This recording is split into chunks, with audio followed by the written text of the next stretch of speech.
මොකද මෙහෙට එනකොට ડોක්ටර් මේ පුතාලා ගෙදරට එනකොට මට අත පණ නැහැ වගේ තිබුණා. අත පණ නැහැ මේ රෙදියෙම සෝද ගන්න බෑ නාන්න බෑ. දැන් මේක පුතාලා හැම ඒ කියන්නේ දුව හැම කෑම කවනවා. ඒ කවන කෑම ටිකවත් ගිල ගන්න පුළුවන් තත්ත්වයක් තිබුණේ නැහැ. එහෙම ඇවිල්ලා ඉඳලා පස්සේ ડોක්ටර්ගෙන් බෙහෙත් දුන්නාට පස්සේ බෙහෙත් පෙති 3ක් ડોක්ටර් දුන්නානේ මේ සනීප වෙනවා කියලා. ඒ ගිහිල්ලා මේ කඩල වගේක් අරන් ගිහිල්ලා දුන්නා. ඊපස්සේ ඒ කඩල කන්න පුළුවන් වුණා. එදා රාත්‍රියට බඩ පිරෙන්න කඩල කාලා වෙලා නිදාගත්තේ. මේ බෙහෙත් පෙති 3ක් දීලා ඉවරලා ගිය දවසේ ඉඳලා. ඒ කියන්නේ පළවෙනි දවසේ ඉස්සෙල්ලා මෙතන යනකොට බෙහෙත් පෙති 3ක් දුන්නානේ. ඔව් ඒ බෙහෙත් පෙති 3ෙන්ම කෑම කන්න පුළුවන් වුණා.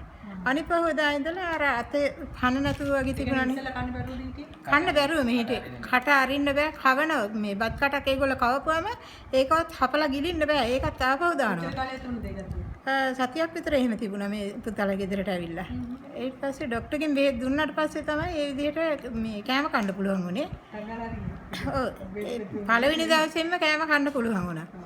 ඊට පස්සේ අනිත් පහවදා ඉඳලා දවස් දෙකක් විතර යනකොට හොඳට මට අර මේ රෙදිම සෝද ගන්න නාන්න හැම බැරුවනේ හිටියේ. දත් ටිකවත් මැද ගන්න බෑ. කවුරු හරි දත් මන්දන්න ඕනේ. ඉතින් අර මේ දුව ළමයෙකුත් ඉන්න නිසා මං කියනවා මට දත් මැද ගන්න පුළුවන් පුතේ කියලා ඉල්ල යන්තම් මැද ගන්නවා. ඉතින් ડોක්ටර්ගෙන් බෙහෙත් බිව්වට පස්සේ තමයි හොඳට දත් ටික මැදලා ඉල්ල මූණකට සෝද ගන්නවත් පුළුවන් වුණේ.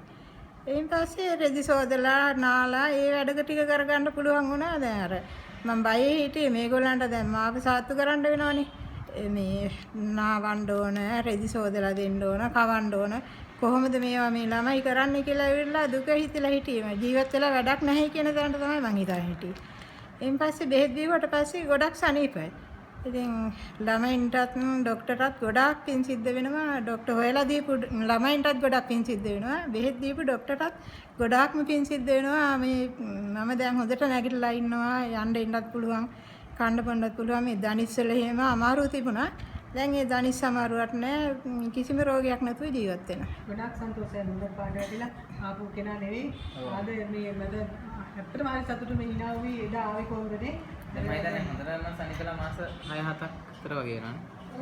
හොඳටම සනිකලා මාස 6-7ක් විතර වෙනවා. ඔව් මාස 6-7ක් නැති කියන්නේ. දැන් අද ආවේ මේ වෙන ඩෙඩෙක් එක්කනේ. දැන් ආවේ ඊට පස්සේ එයාගේම දුව තවත් ඒ කියන්නේ එයාට ආවේ ඉතින් අද උද්දු මේ දෙන්නට මට හරි සතුටුයි කතා කරන්න හැටියට. මොකද ඔයාට ඇවිත් ගන්න කරුණේ හරි අමාරුයි. එන්නත් අමාරුයි කතා කරන්නත් බැරුව හිටියේදා. ඇවිල්ලා වෙලා වාඩි වෙලා කොයි වෙලාවෙද යන්නේ ඉන්න බෑ කියන තැනට තමයි මම මෙතන හිටියේ. තිබුණා කියලා හිතන්නේ. මොකද තිබුණේ? තිබුණ ලෙඩේ ගැන නම් ඒ තරම්ම දන්නේ නැහැ. කොහොම හරි මේ යනකොට මට දැනුණා මේ අත බරයි වගේ. වම් අත ගොඩක් බරයි වගේ දැනුණා. මේගොල්ලන් ගෙදරට ගියාට පස්සේ මට මෙහෙම ටස් ගාලා වෙලා මොකක් හරි ගැලවුණා වගේ එහෙම දැනුණා. ඊන් පස්සේ ගොඩක් සනීප වුණා තමයි දැනුනේ.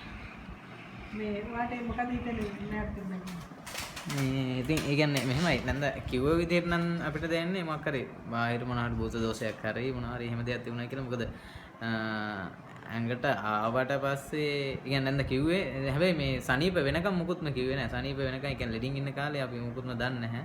ඉතින් මේ පස්සේ සනීප වුණාකින් පස්සේ කිව්වා මෙහෙම ඇඟට දෙයක් ආවා දැනුණා. ඊට පස්සේ එච්චර කාලයක් ටිකින් එනවා යනවා නිකයි වගේ ඇඟේ දෙයක් දුවනවා කියලා දැන තමන්ට ඕනි දෙයට තමන්ගේ ඇඟ හසුරවන්න බෑ කියලා.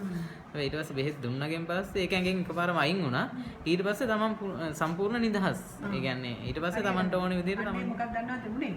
මම කියන්නම් දැන් මේ තුන්වෙනි ඇත්තට වෙලා තියෙන මලගේ ප්‍රාණයක් ඇති වෙනවා. මොකද ගොඩක් කට්ටිය හිතන්නේ නැහැ මේ මනුස්සයන්ට මලගේ ප්‍රාණය තුන් වෙනවා කියලා. මේ නිකන් බටහිර බෙහෙත් දෙන්න සමහරට මේ මානසික රෝග කියලා කියනවා. මම මානසික රෝග වලට බෙහෙත් දෙනවා තමයි. මලගේ ප්‍රාණ වලට බෙහෙත් දෙනවා. මොකද මේ බෙහෙත් වල කියන්නේ ස්පිරිචුවල් මෙඩිසින් කියලා. ඒවා තියෙන ඒවත් ඇඟ ඇතුලේ තියෙනවා නම් ඉවත් වෙලා යනවා. ඒ වගේම ඇඟේ එළියේ ඉඳලා ඇතුලට එන්න පුළුවන් ඒවත් නවතිනවා. මොකද ඇඟේ ඕරා කියලා තියෙනනේ ශක්ති වලලා. ඒක ශක්තිමත් වෙනවා. එතකොට පිටින් ඒවා ඉන්නත් බෑ. ඇතුලේ ඉන්නේ වට ඉන්නත් බෑ. මොකද මලගේ ප්‍රාණයක් කියන්නේ ස්පිරිට් එකක්. ස්පිරිට්. මේ දෙන්නේ ස්පිරිචුවල්. එතකොට මේ දෙක අරක අකට මත ක්‍රියාත්මක වෙලා ඉන්න බෑ. ඒ වගේ මේ ඇඟ ඇතුලේ ඉන්න නම් ස්පිරිට් එකක් එයාටත් පණ ගහනවා. ඒ කියන්නේ යම්කිසි මානසික රෝගයක් හෝ ලෙඩක් හෝ හැදිලා ඇඟ ඇතුලට වින්දලා ඉන්න කෙනා සුවපත් වෙනවා. එයා සතුටු වෙලා සුවපත් වෙලා ඉවත් වෙලා යනවා. අන්නේ ඒක එයාට ඒ කියන්නේ දැනෙච්ච දේ තමයි තමන්ට කට අරින්න වමනා තියෙනවා බඩගින්න දැනෙනවා. හැබැයි දෙයක් කරන්න බෑ. ඒක තමයි නැන්ද කිව්වේ මම හිතා සනීප වෙච්ච ගාම කිව්වේ ඒක. කියන්නේ බඩගිනි වෙලා බඩ දනවා. හැබැයි මේ කන්න බෑ මේ කට අරගන්න බෑ මේ කරන්න. ඒ කියන්නේ වෙනත් කෙනෙක් නිකන් ලොක් කළා. ඒ කියන්නේ වෙනත් කටේ ලොක් කළා කවුරු ඉන්නවා. කවුරු හරි ඉන්න තමන්ට ඕනි දේ නෙමෙයි තමන්ට කරන්න දෙන්නේ. ඇත්තට මෙහෙම දේවල් තියෙනවා. මේවා විහිළු නෙවෙයි. මේ මලගිය ප්‍රාණ කටේ හිර වෙලා ඉන්නවා. බඩේ හිර වෙලා ඉන්නවා. ඇඟේ එහෙ මේ දුවනවා කකුල් පිච්චෙනවා ඔළුව කපිනවා මේ වගේ හිර වෙලා ඉන්න දේවල් තියෙනවා. ලේත් එක්ක වමන යනවා අන්න ඒ විදිහට. ඔව් කෑම කාපු ගමන් මොනවා හරි චුට්ටක් කෑවම ලේත් එක්ක වගේ වමන යනවා. එහෙම මේ කාපු ගමන් යනවා. ඔව් හරි පුදුම දේවල් වෙනවා. දැවිල්ලෙන් තමයි එහෙම යන්නේ. ඉතින් ડોක්ටර්ගෙන් බෙහෙත් බීවට පස්සේ තමයි ගොඩක් දුරට මොකද එයා ඉවත් කළා යනවනේ ඉවත් වුණාට පස්සේ ඔක්කොම ඉවරයි. හැබැයි පළවෙනි සැරේ බෙහෙත් බීලා ගිහිල්ලා ආයේ ඒ ගෙදරට ගියාට පස්සේ ආයෙත් හැදුවා.